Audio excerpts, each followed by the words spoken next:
Elecciones presidenciales en Costa Rica. Hay elecciones para nuestro país. De esto hablaremos en República.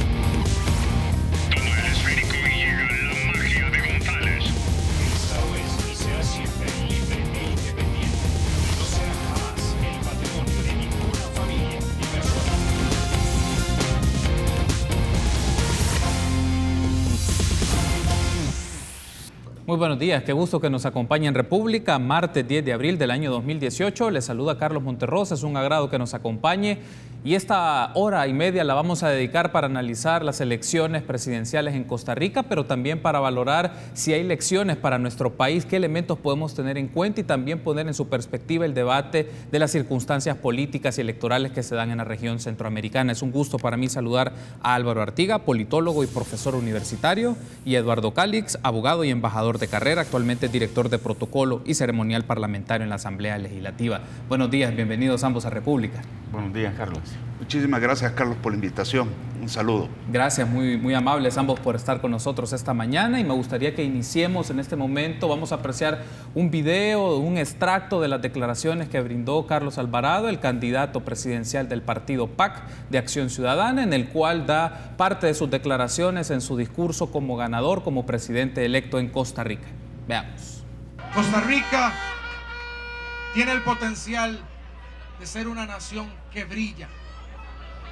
Pero también quiero ser sincero, Costa Rica atraviesa momentos complejos y tenemos que ponernos a trabajar desde ahora.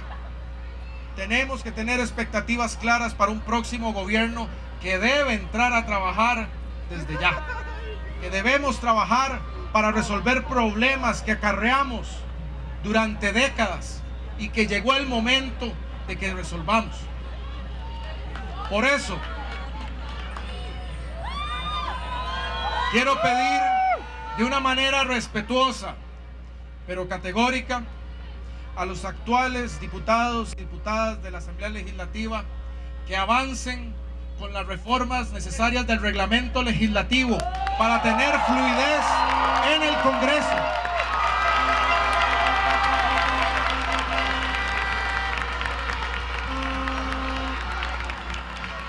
También de manera vehemente pero respetuosa, quiero pedir a los actuales diputados y diputadas de la República que avancen con el conocimiento del proyecto de ley en materia fiscal. Costa Rica necesita que resolvamos esa materia.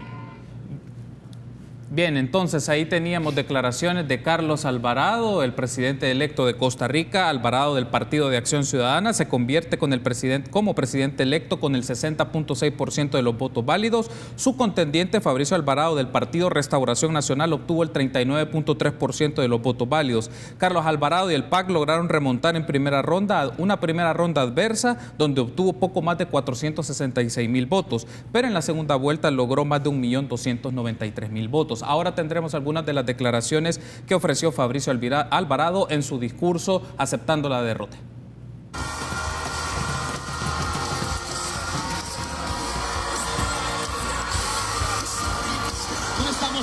No estamos tristes, no. No estamos tristes porque hicimos historia. Porque nuestro mensaje tocó las fibras más profundas de la sociedad de este país.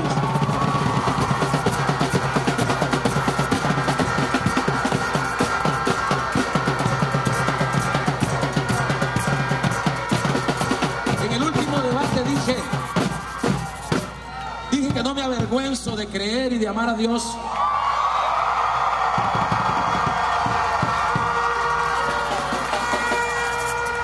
Y hay algo que no dije en ese debate, pero que sí dijimos en la intimidad de nuestro hogar, mi esposa y yo.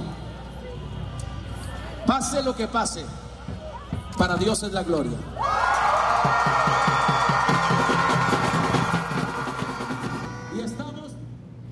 Bien, ahí teníamos entonces las declaraciones de Fabricio Alvarado del Partido Restauración Nacional. Los videos son cortesía del periódico La Nación de Costa Rica, en donde usted pudo tener algunas de las reacciones de los candidatos, de los contendientes en la segunda vuelta de las elecciones presidenciales en Costa Rica, celebrados el primer día de abril. Bueno, me gustaría iniciar un poco con esto, Álvaro.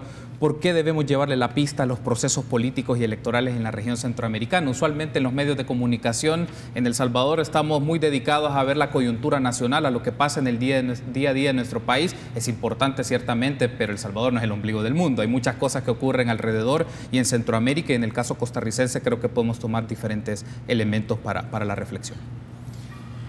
Yo creo que es importante tener una mirada, en este caso regional, a lo que ocurre en la región centroamericana, por lo menos, ¿verdad?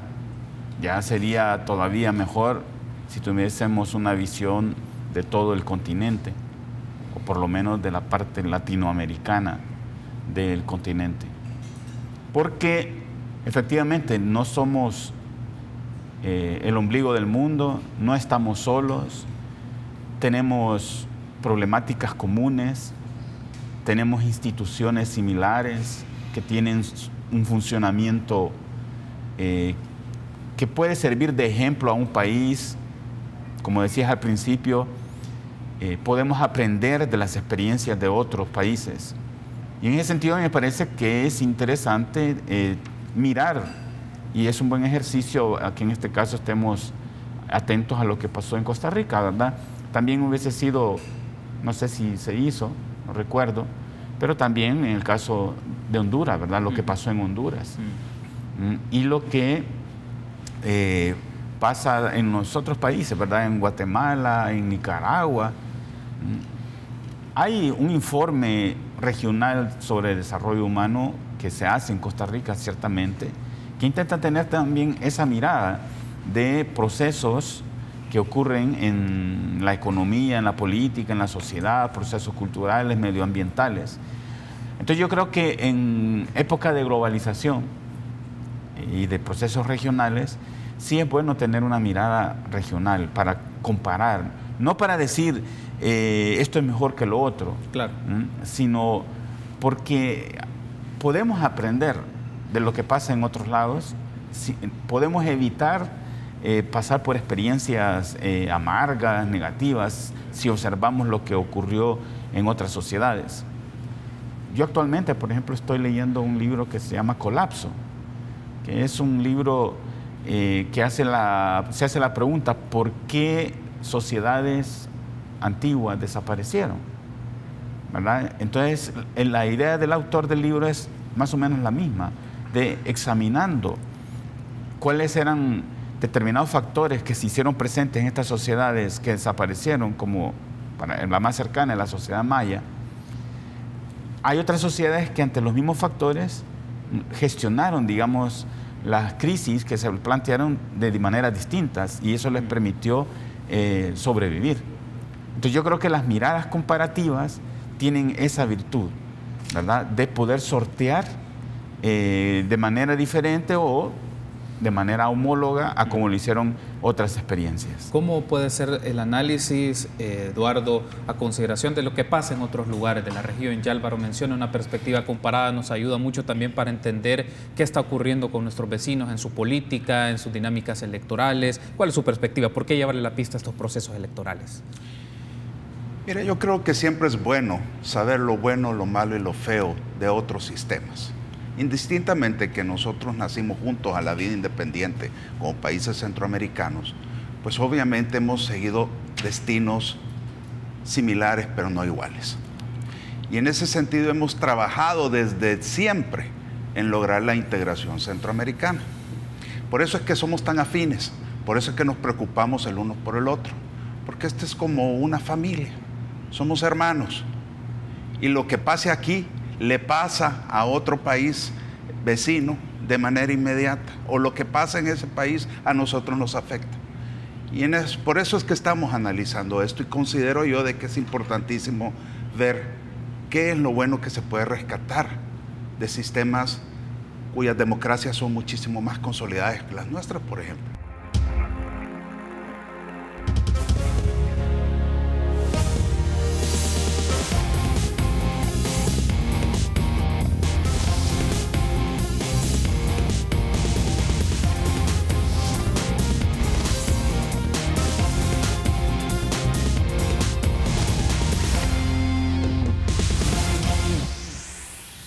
Gracias por continuar junto a nosotros en República. Ofrecemos las disculpas del caso, problemas de transmisión de energía en la zona aledaña al Canal 33, pero ya estamos de regreso y seguimos discutiendo el tema que nos atañe esta mañana sobre las elecciones presidenciales en Costa Rica. Tenía Eduardo Calix la palabra. Bueno, nos comentaba un poco la relevancia que se tiene desde la lectura de integración regional también y conocer no solo lo que pasa en el bloque también, y bueno, lo decíamos en esta pausa que teníamos, la importancia de que en las proyecciones y en los discursos de los candidatos, no solo de Costa Rica, también a nivel centroamericano, se hable más de la integración. No suele ser de los temas dentro de las campañas políticas uno de los tópicos a abordar.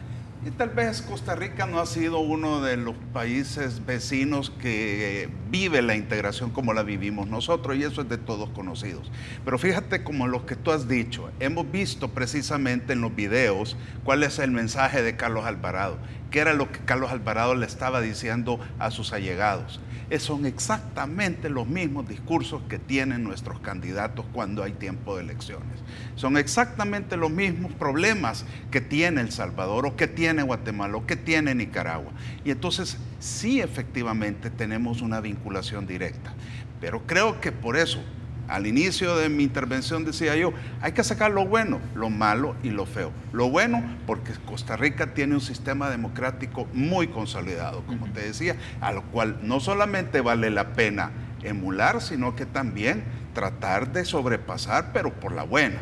En segundo lugar, creo que tenemos malas experiencias en las regiones de las cuales tenemos que sacar lecciones. Claro. Y por supuesto hay cosas feas dentro de cada país, a donde efectivamente con la fortaleza de lograr visualizar lo que pasa en otros países y cómo poder nosotros sacar provecho de eso, de alguna manera los tenemos que superar, porque somos democracias que estamos en proceso de consolidación, y considero que en eso Costa Rica nos lleva una gran ventaja, pero sí que es lo que tenemos, problemas muy similares, Carlos. Quiero aprovechar ahora para establecer un enlace vía Skype con el profesor Carlos Murillo, doctor en Gobierno y Políticas Públicas de la Universidad de Costa Rica. Actualmente él es director de este doctorado en Gobierno y Políticas Públicas de la Universidad de Costa Rica, UCR. Buen día, doctor Murillo. Gracias por tomar este enlace nuevamente en República y qué bueno que nos volvemos a encontrar.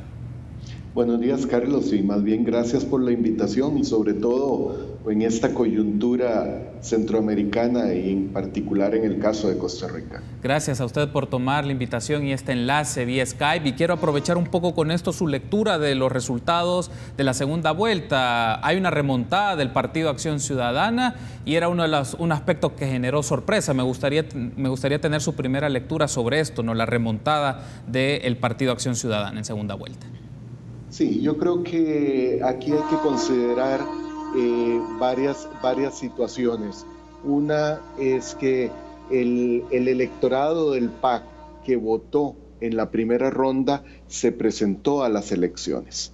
Pero adicional a eso hay que considerar otra serie de aspectos. Aquel electorado anti-Fabricio Alvarado, que se oponía a la posibilidad de un gobierno fundamentalista, neopentecostal, que pretendía sacar incluso a Costa Rica del sistema internacional de derechos humanos. Aquel electorado seguidor de Carlos Alvarado, sobre todo gente joven, y eso es importante a considerar. Y un electorado, sobre todo el liberacionismo, que llegó a buscar nuevas tendencias que, aunque daría el continuismo, puesto que el PAC es el partido en el gobierno en este momento, y sería la primera vez desde la Segunda República en 1948 que un partido que no sea Liberación Nacional o la Unidad Social Cristiana lograba un segundo periodo consecutivo. Entonces, esos 1.300.000 de electores que apoyaron a Carlos Alvarado es una masa electoral diversa con expectativas diferentes en cada caso. Ahora bien, otro asunto que me gustaría conocer su análisis, doctor Murillo, es el tema en la fase final de la campaña electoral por la segunda vuelta, el tema de los debates. Uno de los puntos era si la asistencia y la confrontación de ideas en los debates entre ambos candidatos. ¿Usted considera que fue un elemento que también pudo marcar la postura del electorado, de estas personas que decidieron apoyar a Carlos Alvarado? Más bien, Carlos, en materia de debates hay que considerar un elemento. Fabricio Alvarado no quiso asistir a algunos debates convocados o por universidades o por medios de comunicación que habían tenido algún tipo de manifestación a favor de Carlos Alvarado. Entonces, en alguna medida, mi punto de vista es que si las elecciones hubieran sido esta segunda ronda 2 o 3 semanas antes, el presidente electo hoy sería Fabricio Alvarado. O sea que el Partido Restauración Nacional y Fabricio Alvarado hicieron una serie de acciones en las últimas 3 semanas que más bien le restaron votos. Una de esas acciones fue el no presentarse a esos debates, a no confrontar ideas, sobre todo en el caso de las universidades. Otro elemento fue el cambio de discurso. En alguna ocasión él dijo, y está grabado, que retiraría a Costa Rica si él era el presidente de la República de la Corte Interamericana de Derechos Humanos. Luego cambió su tesis, después dijo que él no había dicho eso. Hubo un momento clave que fue una reunión secreta originalmente, en donde reunieron a todos los pastores de las diferentes iglesias evangélicas en Costa Rica para pedirles que movilizaran a todos sus fieles el día 1 de abril en la segunda ronda. Esa reunión se filtró en un video y comenzó a preocupar más bien a muchos costarricenses de si realmente iba a ser un gobierno de Fabricio Alvarado y Restauración Nacional o de las iglesias evangélicas. Ese punto es muy interesante, doctor Murillo, porque también si se hace la lectura a nivel legislativo, el Partido Restauración Nacional tiene 14 escaños en la Asamblea Legislativa, a diferencia del 2014 que solo tenía 1, y eso nos muestra algo, o por lo menos nos lleva a una reflexión de que el actual presidente también va a enfrentar un escenario en busca de la gobernabilidad un poco complejo en la Asamblea Legislativa. Sin duda, yo creo que el proceso electoral, tanto la primera como la segunda ronda, fue un punto de inflexión en el sistema político costarricense, pero el hecho de que ya hoy tengamos presidente electo enfrenta una serie de retos. Precisamente uno de ellos es el que en la Asamblea Legislativa haya un fraccionamiento importante, pero con 2 fracciones que en conjunto constituyen mayoría. La mayoría en el Congreso costarricense es de 27 diputados. En este momento, esos 14 de Restauración Nacional y los 17 del Partido Liberación Nacional constituyen una mayoría sobrada para tramitar una serie de proyectos.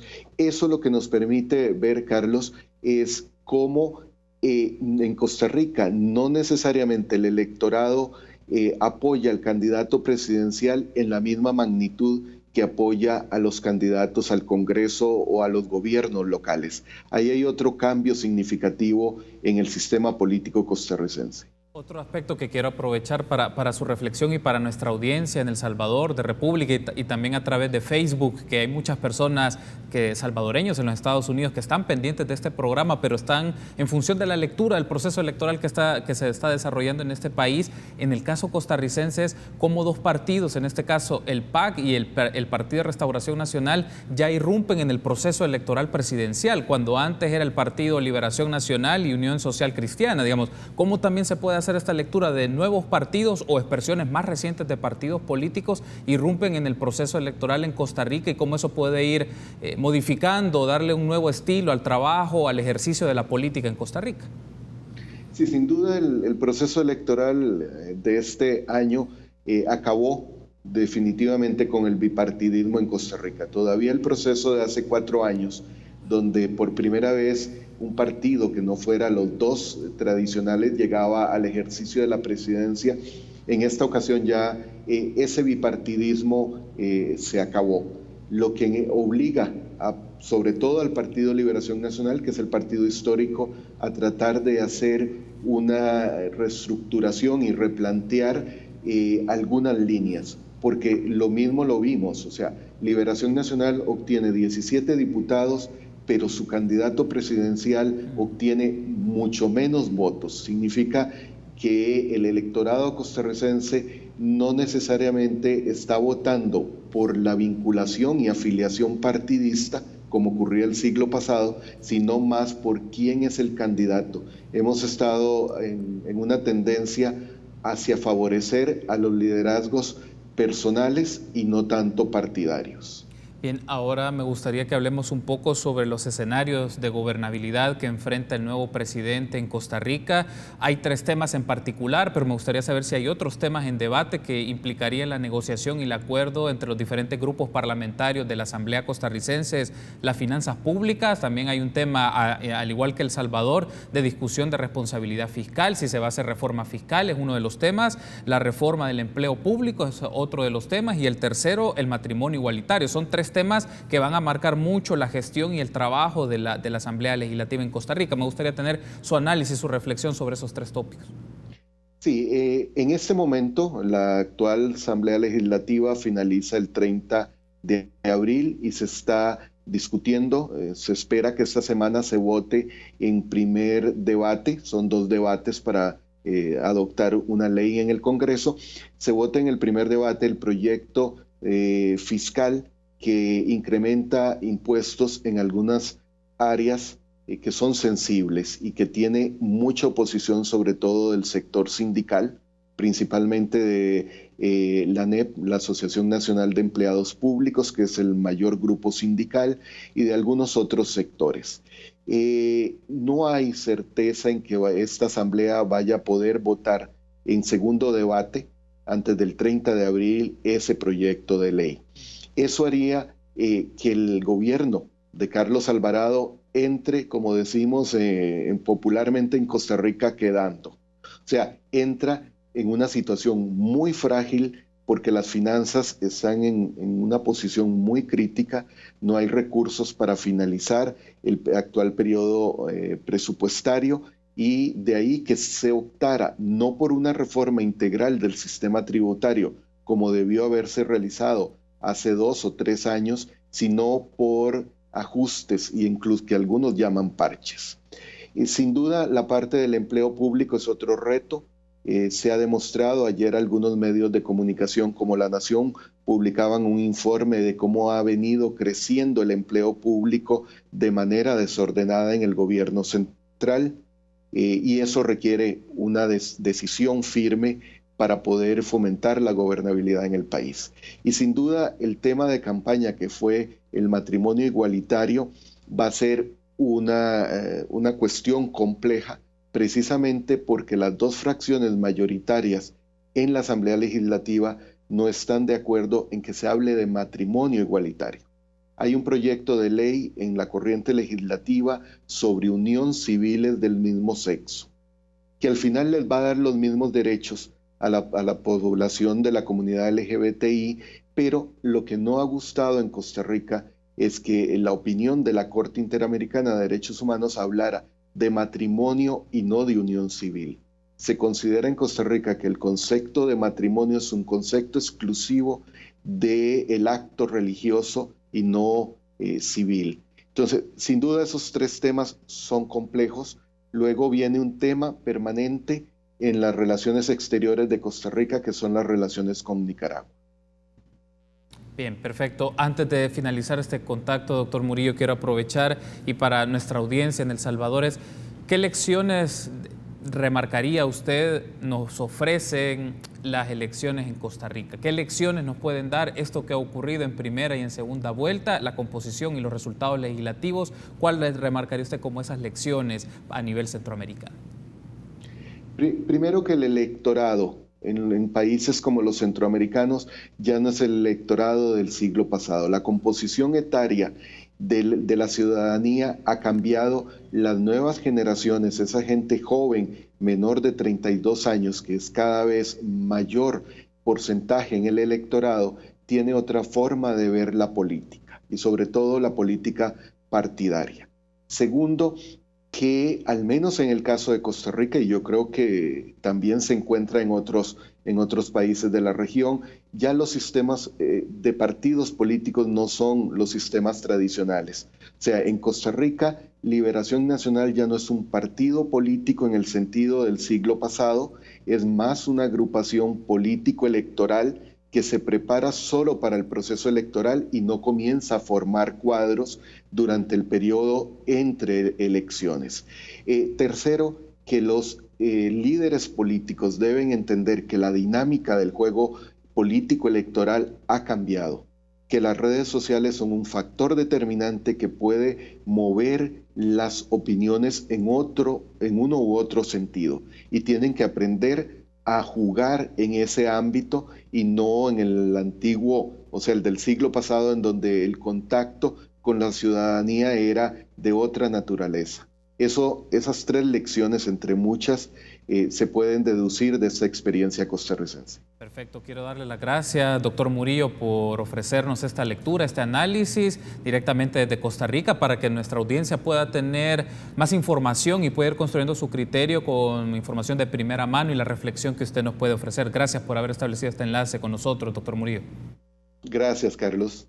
Muy amable, buen día. Ha estado con nosotros Carlos Murillo, doctor en Gobierno y Políticas Públicas de la Universidad de Costa Rica, director del doctorado en Gobierno y Políticas Públicas de esta universidad. Permítanos una pausa, regresamos con más análisis.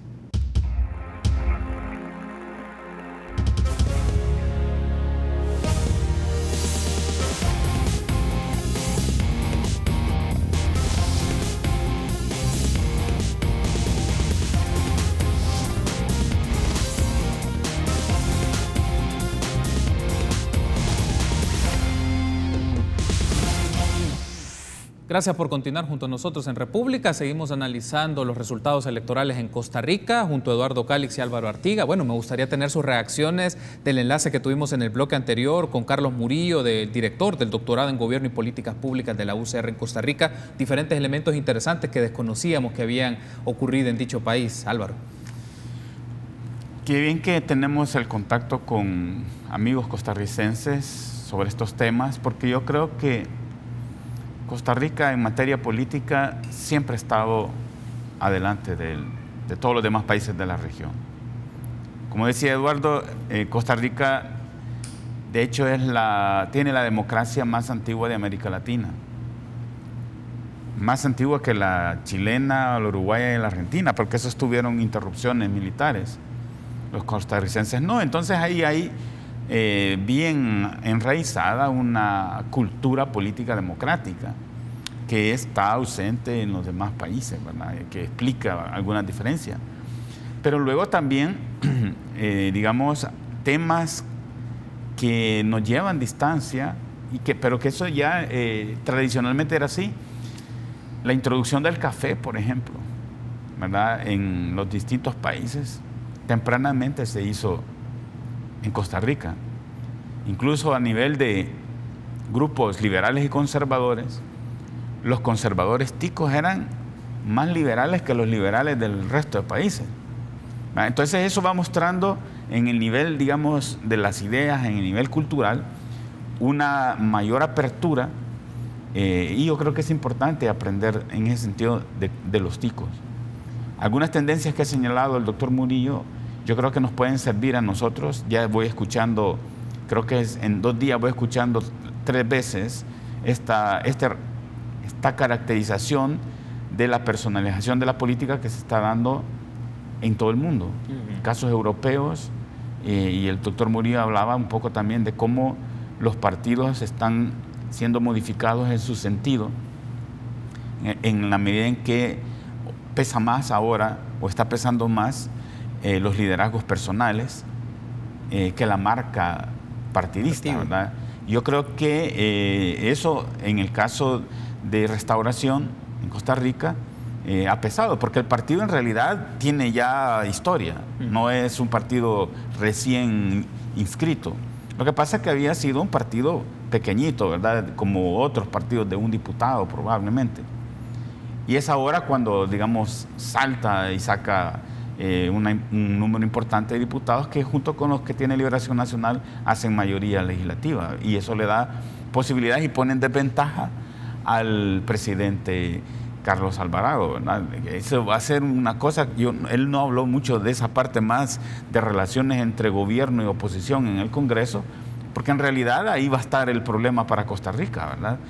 Yo creo que, digamos, lo que está pasando en Costa Rica también lo podemos leer nosotros tal vez más adelante en nuestra propia clave, ¿verdad? Eso es uno de los puntos que abordaremos en los próximos segmentos, es, bueno, cómo podemos aprovechar esta experiencia y lo que ha ocurrido en este país en función de lo que estamos viviendo nosotros en una campaña por las presidenciales y vamos saliendo de las elecciones legislativas. Pero Eduardo mencionaba también el doctor Murillo aspectos como que le fueron en contra a Fabricio Alvarado, como el tema de salirse del Sistema Interamericano de Derechos Humanos, de la Corte Interamericana de Derechos Humanos, el tema de unas reuniones con grupos de pastores y también un poco una irrupción en el sistema de partidos en donde va tomando forma una lógica más personalizada que Álvaro también nos hacía la mención. Me gustaría tener sus reacciones de este enlace.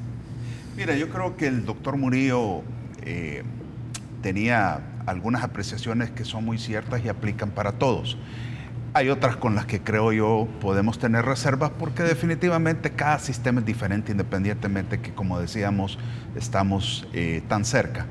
Sin embargo, lo que hay que rescatar es que una de las probables razones por las cuales cayó tan vertiginosamente Fabricio Alvarado con relación a la primera vuelta, porque recordemos que perdió por 21 puntos contra Carlos Alvarado, y él fue el que llevaba la delantera en la primera vuelta, Fabricio, es que hubo contradicciones dentro de su discurso. Contradicciones muy marcadas que el pueblo costarricense las notó y dijo, úpale, tal vez no es así como realmente nos ha pintado la película en la primera vuelta. Uno de esos es la CIDH. Y además buscó pesos pesados como Oscar Arias en la segunda vuelta, que definitivamente con un discurso como el que él tenía de decir que iba a sacar a Costa Rica del sistema interamericano, con esa tradición de Costa Rica de ser uno de los mayores precursores en defensa de los derechos humanos, hubiera sido un suicidio político para él. Entonces tuvo que echarse para atrás si quería contar con la bendición de Oscar Arias. En segundo lugar, el tema también, como se decía, de que hay legislación de avanzada en Costa Rica con relación al tema, por ejemplo, de la fertilización in vitro. Él dijo que iba a revisar la legislación sobre eso. Y ya Costa Rica tiene un avance muy grande y la gente está muy, pero muy, si podemos decir, hecha a la idea de que este tipo de situaciones en la legislación y en la cultura tica ya son parte del día a día. Entonces, regresar a esas conquistas costarricenses que costaron tanto, creo que los ticos dijeron, mejor en esto no nos metamos porque no vaya a ser que nos metamos después en una situación de regresión más que de avanzar. La otra cosa es que hubo algo que efectivamente yo lo estaba leyendo que afectó mucho al tema de la plataforma de Fabricio Alvarado, y fue el hecho de que su plataforma de gobierno y que lo que le ofreció a los ticos no era sostenible y no era concordante entre lo que decía en la primera vuelta con relación a la segunda vuelta. Y sacó una plataforma de gobierno de lo que él iba a hacer para su plataforma de gobierno en la segunda vuelta, allá por el miércoles de Semana Santa. Y fue, según dicen, mucho de lo que ya había ofrecido Carlos Alvarado con anterioridad. Entonces, cuando le cuestionaban a él, porque fue cuestionado muy duramente por la prensa en la segunda vuelta, y le decían, bueno, ¿y esto que no es lo mismo que le ha ofrecido Carlos Alvarado? ¿Quién lo ofrece, usted o él? O, por ejemplo, mire, creo que definitivamente esto, ¿cómo lo puede usted lograr? Y lo que él decía, mejor búsquenlo ustedes en internet. O sea, no podía ni siquiera contestar lo que él estaba ofreciendo. Pues hombre, creo que ahí fue donde hubo contradicciones e incertidumbre y la gente mejor prefirió irse por lo cierto. irse por lo que de todas maneras era conocido y por lo que era seguro. Ese es un punto relevante, tenemos que hacer una pausa, pero al regresar vamos a seguir discutiendo este tema y vamos a hacer la conexión con la realidad salvadoreña, que es uno de los puntos de por qué llevar este programa y a la luz de lo que ha pasado en Costa Rica, pero cómo podemos decir que compartimos ciertos itinerarios y también hay aspectos que nos diferencian, pero hay asuntos interesantes derivados de esta elección. Permítanos una pausa, regresamos en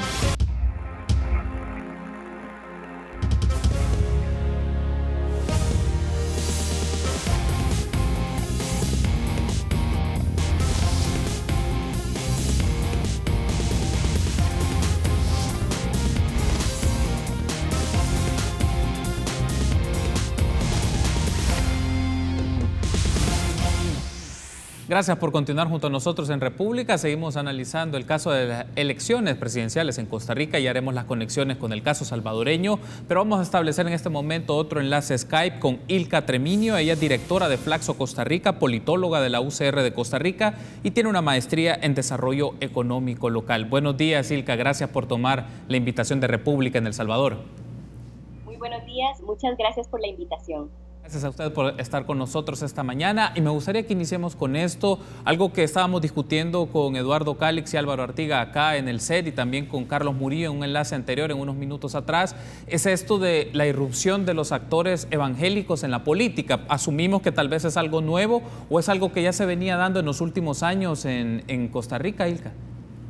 Bueno, los partidos de corte pentecostales son partidos que han participado en Costa Rica en elecciones más o menos desde 1998 o en el año 2002. Ya teníamos algunos diputados con curules, con partidos que tenían esta tendencia.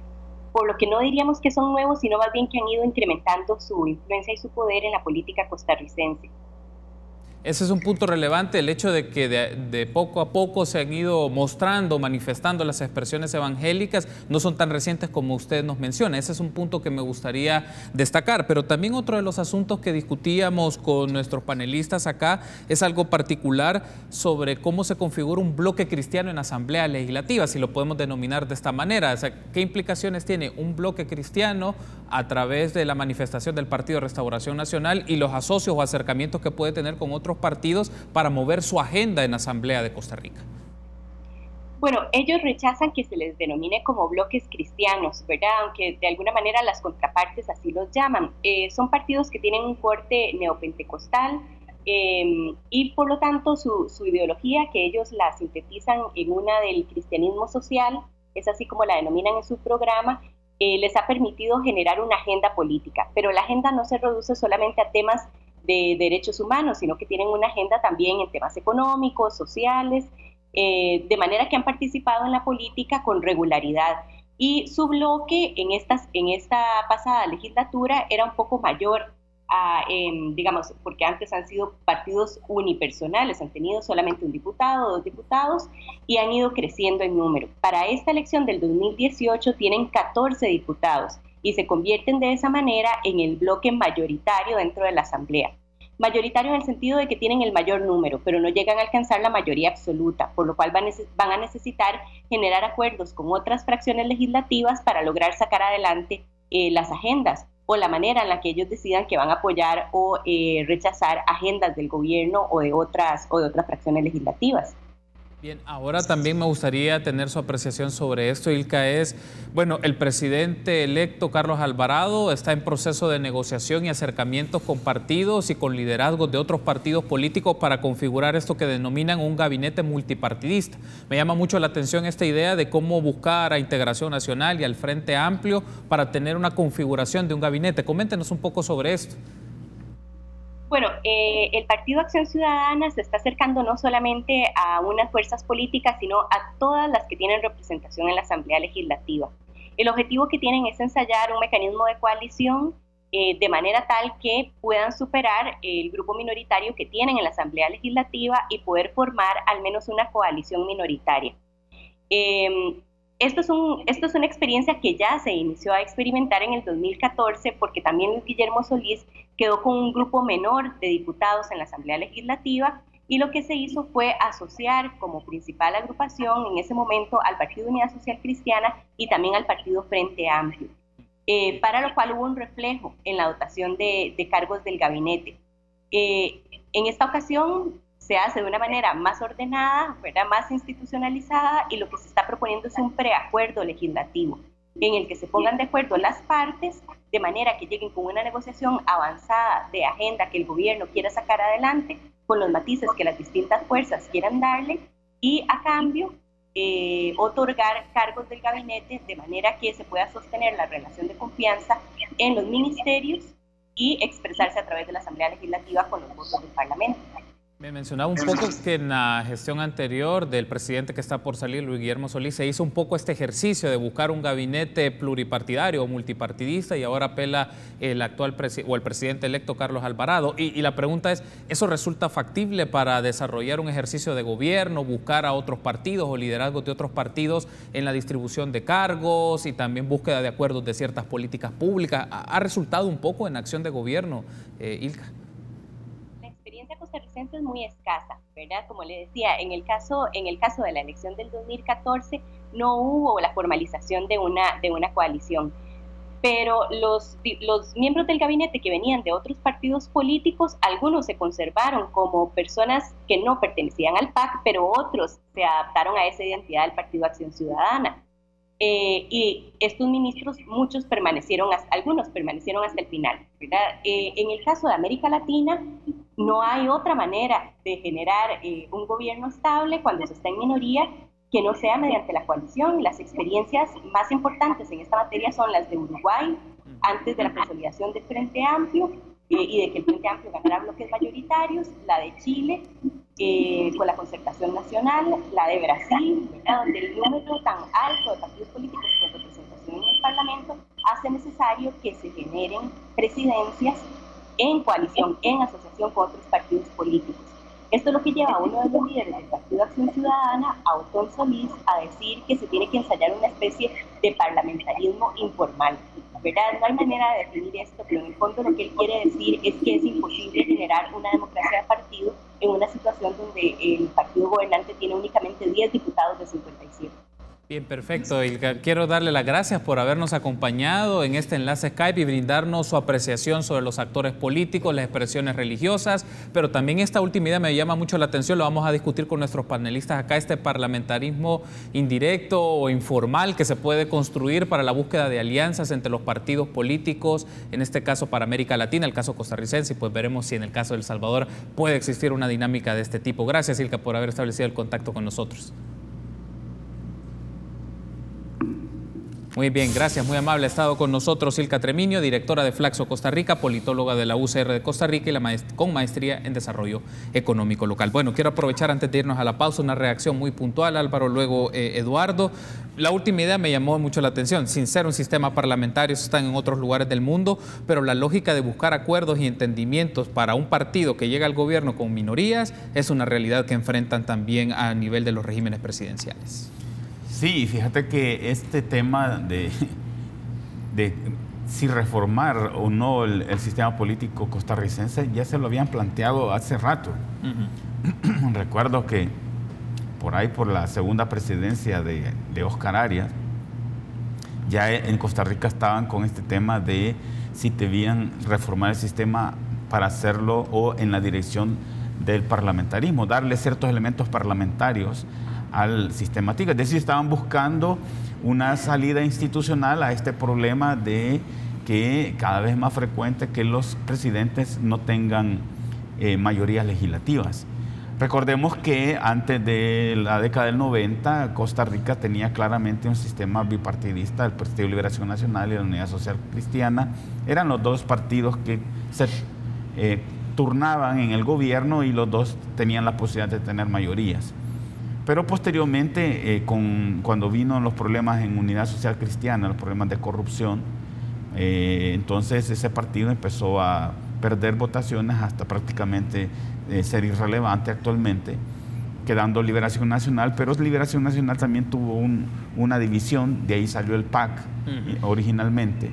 Y entonces aquel bipartidismo costarricense empezó a avanzar hacia una forma más multipartidista, y entonces se fue planteando el tema de que los presidentes estaban llegando sin mayorías legislativas.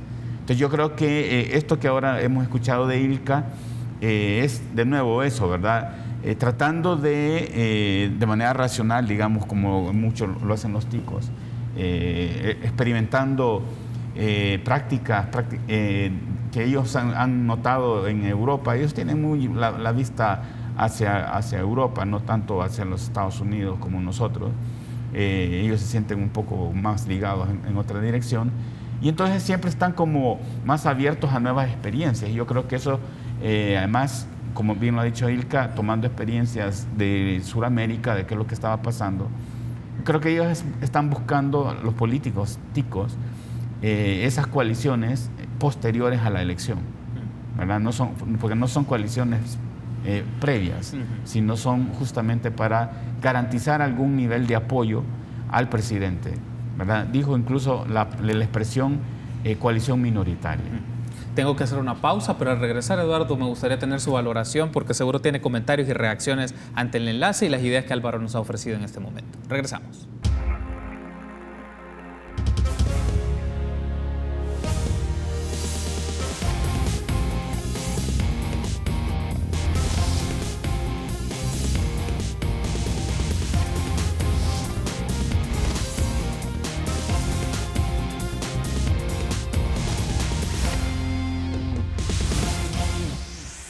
Gracias por continuar junto a nosotros en República. Eduardo, teníamos pendiente su reacción. Seguíamos platicando mientras estábamos en la pausa. No necesariamente comparte esta lógica de gobiernos de coalición, un poco la idea que mencionaba Ilka en el bloque anterior en el enlace, pero también hay otros aspectos que podemos retomar para nuestra reflexión de la coyuntura salvadoreña.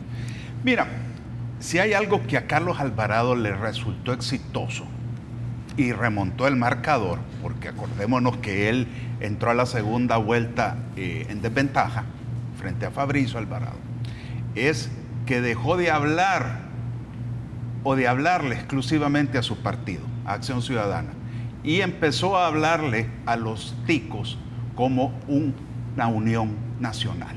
Empezó a decir de que los costarricenses debían unirse, que no podían de alguna manera mantener los problemas electorales que tenía ese país y estaban desunidos, que la campaña los había desvinculado, los había desunido, y él empieza a crear ese discurso de unidad nacional y empezó a atraer a la gente que de alguna manera estaba escéptica en ese momento o que no creía.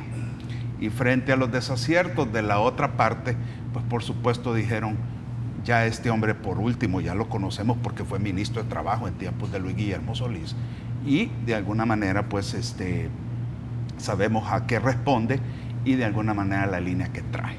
Entonces creo que ese discurso de unidad nacional le permeó muy bien a Carlos Alvarado para poder conseguir los votos que necesitaba.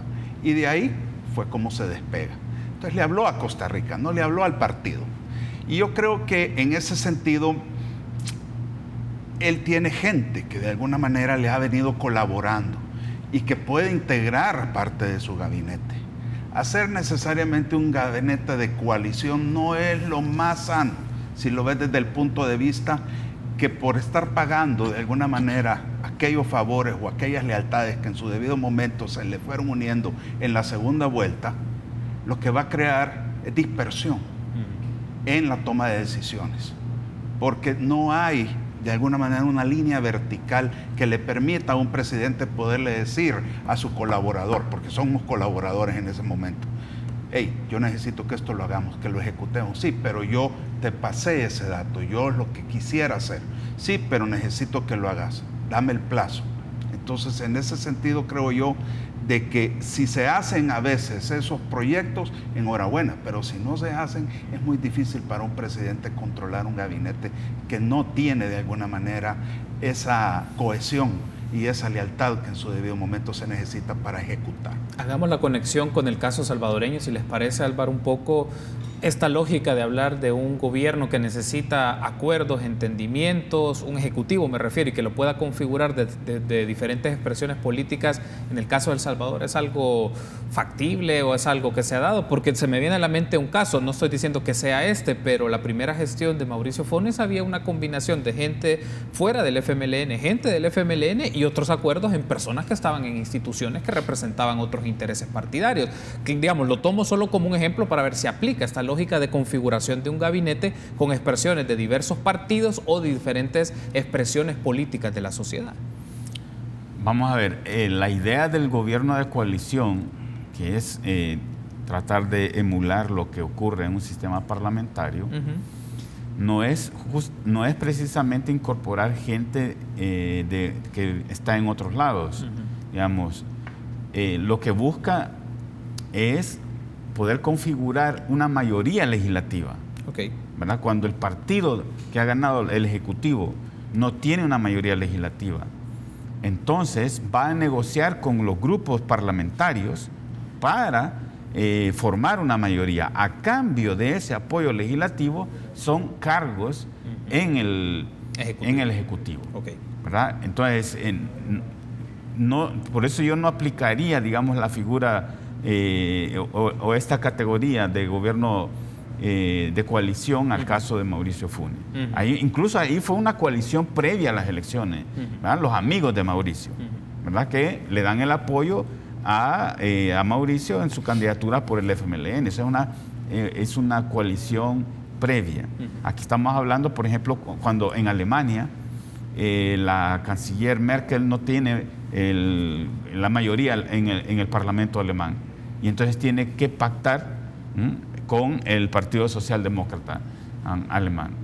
Es también el esquema que ocurre en España cuando el Partido Popular no tiene mayoría en el Congreso español, y entonces tiene dos opciones: o se queda como un gobierno minoritario y que en cada una de las discusiones en el Parlamento va a tener que estar negociando, o previamente establece un pacto con alguno de los otros partidos, por ejemplo, digamos Ciudadanos, que es los más afines, y entonces la idea es esa, ¿verdad? Repartir escaños, repartir entre comillas, ¿verdad?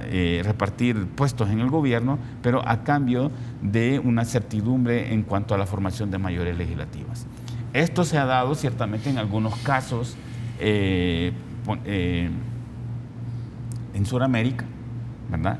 Pero no es lo frecuente, y por eso más bien de ahí vienen las críticas en la literatura a las formas presidencialistas de gobierno, en donde la combinación multipartidismo más presidencialismo es una combinación fatal, porque lleva a estos resultados de presidentes sin mayorías legislativas, y pasa a depender prácticamente la gestión de gobierno de la capacidad del presidente de generar acuerdos en el legislativo, ¿verdad? Entonces es un diseño fatal, en el sentido de puede entrampar el funcionamiento, porque el presidente no tiene mayoría. Digamos, vamos a poner el caso que podría ocurrir aquí y que es el que circula, ¿verdad? Es que si participara el alcalde de San Salvador, todavía es alcalde, ¿verdad?, en una elección y ganara las elecciones presidenciales, entonces, ¿cuáles son sus apoyos legislativos? Esa es la discusión, ¿verdad?, de cómo un presidente puede gobernar si no tiene las mayorías legislativas. Nosotros lo hemos tenido, ¿verdad? Los 20 años de Arena se explican en cierta manera porque aquí no hubo acuerdos, digamos, de coaliciones mayoritarias, formación de gobierno de coalición, sino que lo que hubo fue reparto de instituciones. Entonces, te doy a esta institución, te doy a esta otra institución a cambio de tus apoyos en el legislativo, ¿verdad? Esa ha sido la práctica acá. No de coalición, no de coalición, sino de repartición. Ok, interesante esta idea, pero tenemos que hacer una pausa para tener su reacción, Eduardo, y vamos a hablar un poco de esta lógica que surgió de los partidos y si la marca partidaria se está erosionando. Regresamos.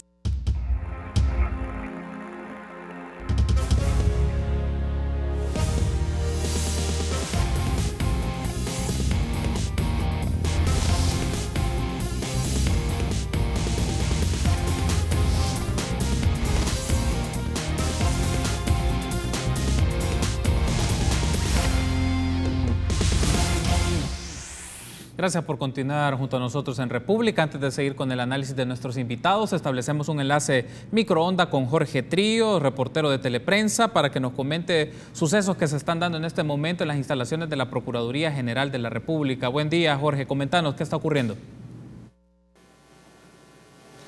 Hola, gracias, muy buenos días también a tus invitados y a los amigos televidentes. Así es, en la PGR pues se está realizando un paro de labores que está siendo promovido por el sindicato de esta institución. Ellos pues están exigiendo un incremento al presupuesto que recibe la PGR. Pero para ampliarnos un poco esta información, me encuentro con Mario Castillo, secretario de organización, que nos va a explicar un poco pues de qué se trata esta medida que están realizando. Buenos días a toda la población. Primero pedir la disculpa a los usuarios. Este día, como Junta Directiva y el acuerdo de todas las bases a nivel nacional, hemos acordado una suspensión laboral.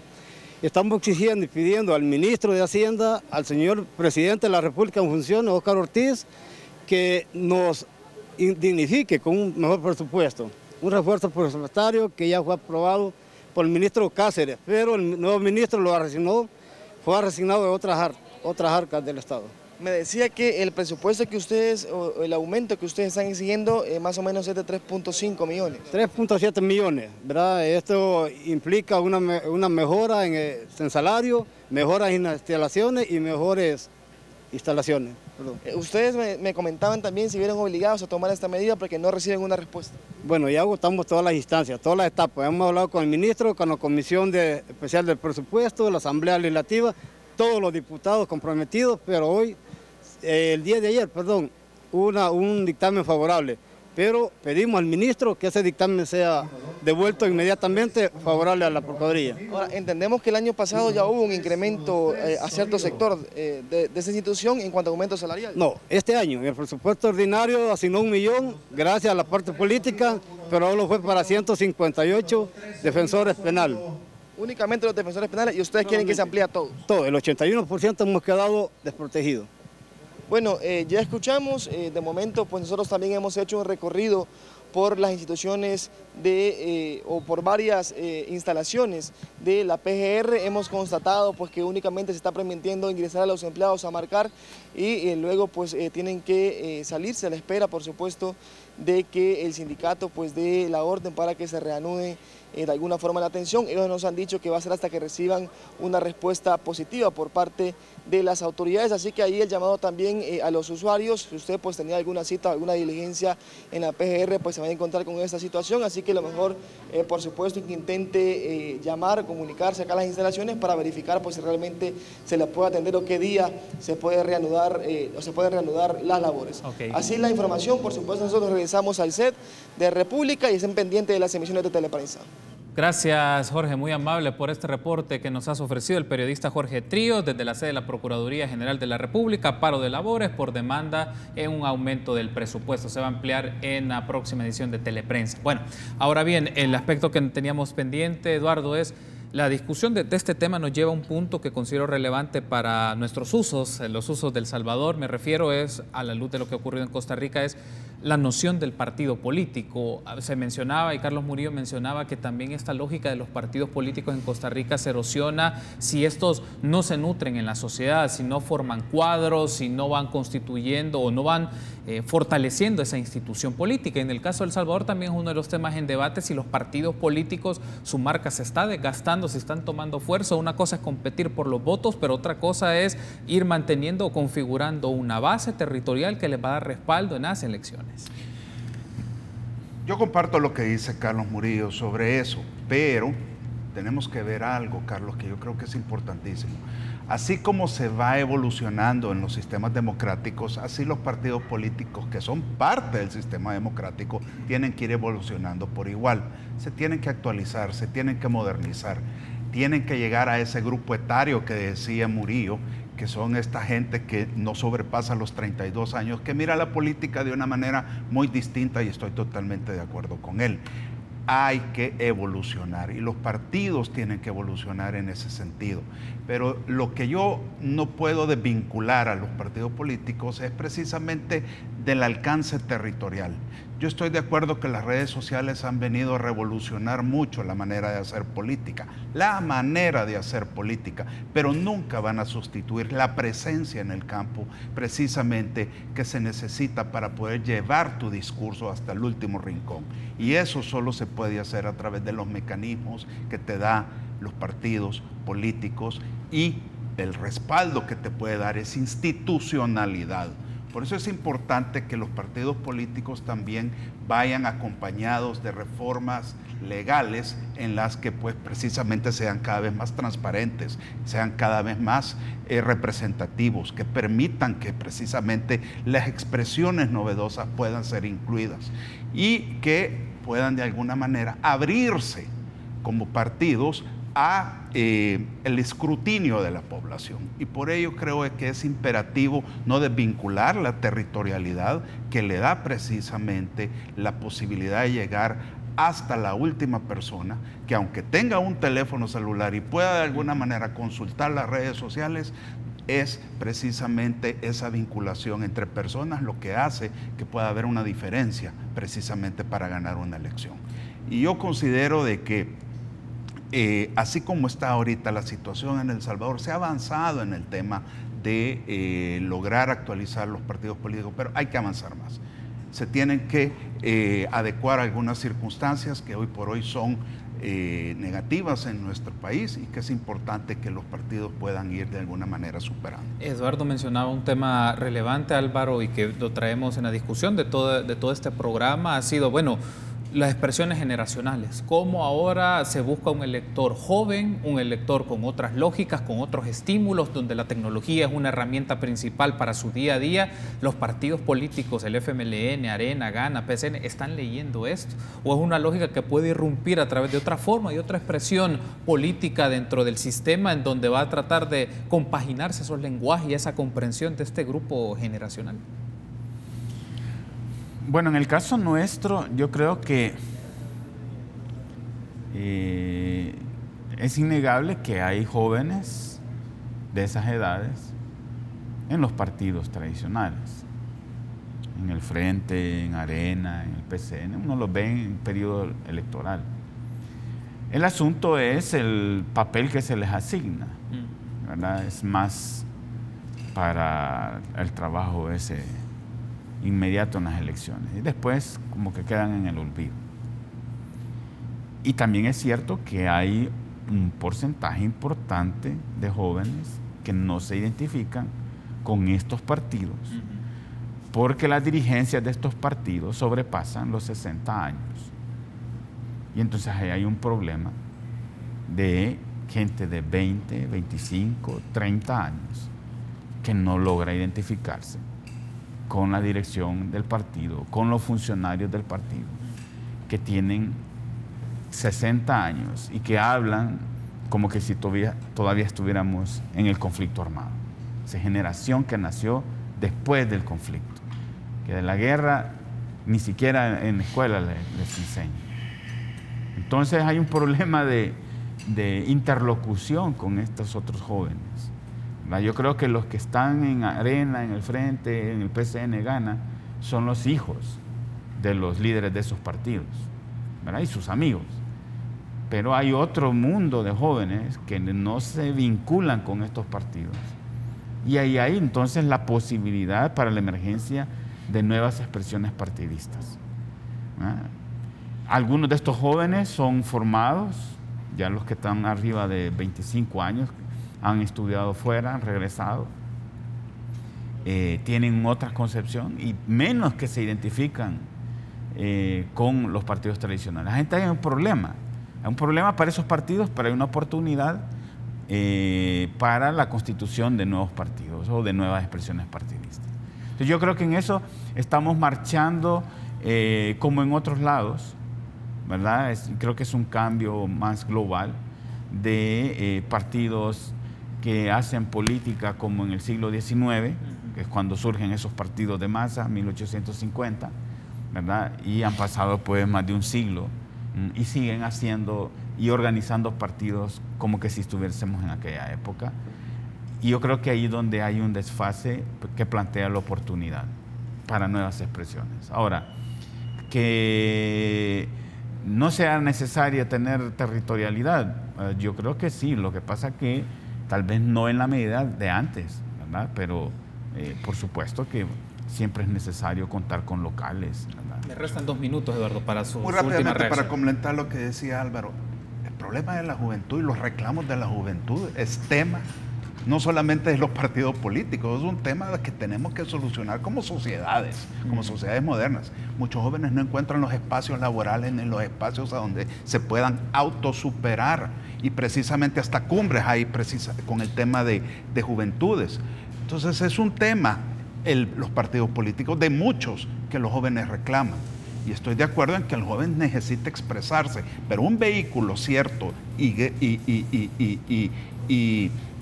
legal y con representación viva en la sociedad que puede pedir, que puede darle a él las soluciones, es precisamente la evolución que puede tener dentro de un partido político. Precisamente ahí puede él tratar de expresar libremente y llevar adelante los reclamos que busca. Perfecto. Eduardo, Álvaro, gracias por haberme acompañado. Estuvo muy interesante la reflexión de hablar de un tema regional, pero hacer las conexiones con algo más cotidiano, más nuestro, más de las relaciones políticas en nuestro país. Gracias por haberme acompañado. Tenemos que establecer un enlace en este momento con Luis González de Cúbole para que nos comente cómo va el programa esta mañana. Buen día, Luis, qué gusto saludarte. Igualmente, Carlos, buenos días a ti, a tus panelistas y a los televidentes de República SB, y comentarles que hoy vamos a tener un programa como siempre lleno de diversión. Vamos a tener jardinería, ejercicio, cocina, vamos a estar hablando de temas importantes. Por ejemplo, vamos a hablar con una profesional acerca por qué los humanos buscan poder. Siempre en la mente está aquel poder del ser humano. Vamos a encontrar por qué. También vamos a estar hablando sobre cómo es prepararse, mejor dicho, o esperar la llegada de un bebé en pareja, y también la mujer y el hombre, cuál es la posición. Todo eso vamos a tener hoy en Cúbole, así que te invito a que te quedes junto con toda tu teleaudiencia. Perfecto, Luis. Bueno, temas muy interesantes. Este del poder va a ser muy interesante en la discusión. Voy a estar pendiente a ver cuál es la reacción de la invitada. Exacto, exacto. Y algún día lo vamos a llevar en mesa ahí a República. Vamos a hacer una reflexión. Qué interesante, Luis. Éxitos entonces. Igualmente para ti. Bueno, a ustedes también, Álvaro, Eduardo, gracias por haber estado con nosotros. Nos volveremos a encontrar para seguir reflexionando estos temas. Y a ustedes, amigos, nos encontramos mañana, 6:30.